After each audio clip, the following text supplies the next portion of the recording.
सृष्टि के रचयिता ब्रह्मा जी इस बात से सहमत नहीं हुए। वे स्वयं को सर्वश्रेष्ठ मानकर अहंकार से भर गए। उन्होंने अपने पांचवें मुख से भगवान शिव के स्वरूप और उनके गणों की वेशभूषा का उपहास करते हुए अपमानजनक शब्द कहे। ब्रह्मा जी का यह अहंकारपूर्ण आचरण और शिव की निंदा सुनकर भगवान शिव अत्यंत क्रोधित हो उठे।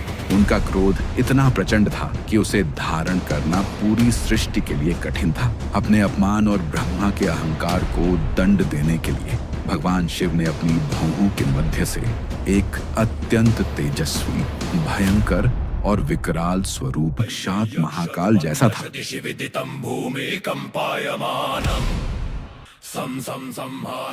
शिव ने अपने इस अंश को काल नाम दिया, जिसका अर्थ है मृत्यु या समय का राजा। यही उग्र और तेजस्वी स्वरूप काल भैरव कहलाया। भगवान शिव ने काल भैरव को आदेश दिया कि वे ब्रह्मा के उस मुख को दंडित करें जिसने अहंकार में भरकर उनका अपमान किया है।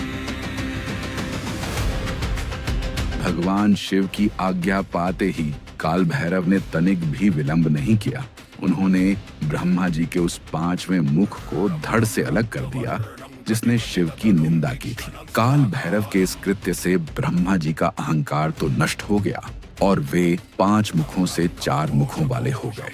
परंतु एक देवता का शीश काटने के कारण काल भैरव पर तुरंत ब्रह्म हत्या का घोर पाप लग गया। ब्रह्मा का कटा हुआ शीश काल भैरव के हाथ से चिपक गया और ब्रह्म हत्या की शक्ति एक भयानक स्त्री के रूप में उनके पीछे पीछे चलने लगी, जिससे उन्हें घोर कष्ट होने लगा।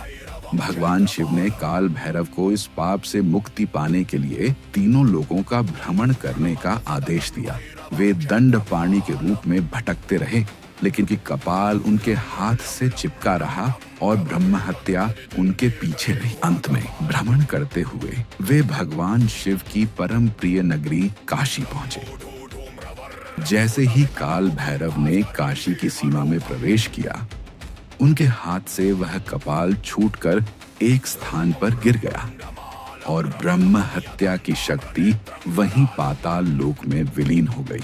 जिस स्थान पर कपाल गिरा वह स्थान कपाल मोचन तीर्थ कहलाया। इस प्रकार उन्हें ब्रह्म हत्या के पाप से मुक्ति मिली। गिरा वह स्थान कपाल मोचन तीर्थ कहलाया। इस प्रकार उन्हें ब्रह्म हत्या के पाप से मुक्ति मिली। तब भगवान शिव ने प्रसन्न होकर काल भैरव को वरदान दिया कि वे अब इसी काशी नगरी के अधिपति कोतवाल बनकर यही निवास करेंगे। यह भी कहा गया कि जो भी काशी में प्रवेश करेगा उसे पहले काल भैरव की आज्ञा लेनी होगी। तभी से काल भैरव को काशी का कोतवाल कहा जाता है, जो भक्तों के भय, पाप और संकटों को दूर करते हैं और धर्म तथा न्याय की रक्षा करते हैं। उनकी पूजा करने से व्यक्ति काल समय के भय से मुक्त हो जाता है।